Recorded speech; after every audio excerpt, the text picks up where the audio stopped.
Pada Senin, 3 November 2025, Komisi Hubungan Antaragama dan Kepercayaan Konferensi Wali Gereja Indonesia atau Komisi HAKKWI menerima berkat yubileum pengharapan langsung dari Paus Leo ke-14. Peristiwa ini terjadi dalam rangka selebrasi 60 tahun Nostra Aetate, dokumen gereja yang menegaskan semangat dialog, persaudaraan, dan penghargaan terhadap semua agama. Berkat itu berlangsung dalam dua momentum penting. Pertama, secara umum dalam perayaan di Aula Paulus ke-6 Vatikan, dan kedua, secara khusus dalam Baccia Mano atau kesempatan berjabatan tangan dengan Bapa Suci. Selebrasi pertama menandai HUT ke-60 Nostra Aetate yang jatuh pada 28 Oktober 2025. Acara berlangsung meriah dan hikmat, dihadiri oleh para kardinal, uskup, imam, biarawan-biarawati, umat beriman dan tokoh lintas agama dari berbagai negara dan keyakinan.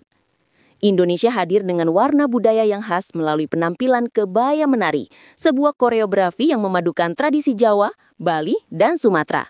Anak-anak, remaja, dan orang muda dari berbagai negara turut ambil bagian menghadirkan suasana sukacita dan harmonisasi lintas bangsa.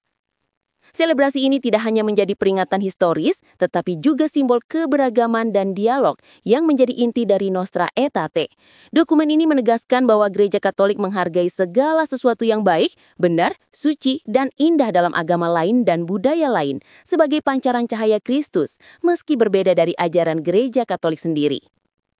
Berkat itu kedua yang menjadi pengalaman istimewa bagi Komisi HAKKWI adalah Baccia Mano dalam audiensi umum di Vatikan. Dalam kesempatan ini, Uskup Christophorus Triharsono, Ketua Komisi HAKKWI sekaligus anggota Dikasteri Dialog Interreligius Vatikan, maju bersama para kardinal dan uskup yang hadir. Sementara itu, Romo Alois Budi Purnomo, Sekretaris Komisi HAKKWI, maju didampingi Duta Besar Indonesia untuk Vatikan, Mikael Trias Kuncahyono. Sesaat setelah mencium tangan Paus, Romo Budi menyerahkan buku karyanya sendiri berjudul An Interreligious Eco-Theological Leadership. Paus menerima buku tersebut dengan penuh perhatian dan menyatakan, "This is very important for the future. Wow, based on the Laudato Si encyclical. Thank you very much." Momen ini menjadi tanda syukur sekaligus inspirasi bagi para penggiat dialog lintas agama di Indonesia dan dunia. Romo Budi mengungkapkan rasa harunya. Saya sangat berterima kasih kepada Bapak Uskup Antonius sebagai Ketua Presidium KWI dan Bapak Uskup Christophorus sebagai Ketua Komisi HAKKWI yang memberikan kesempatan kepada Komisi HAKKWI untuk menimba berkat Tuhan melalui Paus Leo ke-14. Ia juga menyampaikan apresiasi kepada Duta Besar Indonesia untuk Vatikan yang mengatur berlangsungnya Baccia Mano.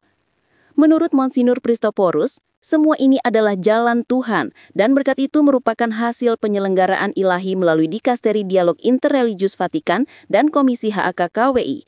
Tuhan memperlancar segala sesuatunya di luar rancangan kita, ungkapnya. Bagi Romo Budi, pengalaman Baccia Mano adalah pengalaman langka dan penuh makna. Ia menekankan bahwa peristiwa ini menjadi berkat bagi Komisi HAKKWI dan semua yang giat melakukan dialog lintas agama sejalan dengan semangat Nostra Aetate. Nostra Aetate adalah salah satu dokumen progresif dalam sejarah Gereja Katolik yang menekankan penghormatan terhadap semua agama, kepercayaan, dan kebudayaan. Dokumen ini berlandaskan konstitusi dogmatis Lumen Gentium 16 yang menegaskan, Gereja Katolik tidak menolak apapun yang baik, benar, suci, dan indah dalam agama lain dan budaya lain sebagai pancaran cahaya Kristus, meski berbeda dari ajaran Gereja Katolik sendiri. Semangat inilah Komisi HAKKWI terus menjalankan dialog dan kerjasama lintas agama, meneguhkan persaudaraan, dan menghadirkan harmoni di tengah keberagaman masyarakat. Peristiwa bersejarah ini bukan hanya sekedar perjumpaan antara umat Indonesia dengan Paus Leo ke-14, tetapi juga menjadi simbol kasih, harapan, dan dialog universal. Dua berkat yang diterima Komisi HAKKWI, perayaan 60 tahun Nostra Aetate dan Baccia Mano dengan Paus menjadi pengingat bagi Gereja Indonesia akan komitmen terhadap persaudaraan lintas agama yang terus dijalankan dengan penuh dedikasi.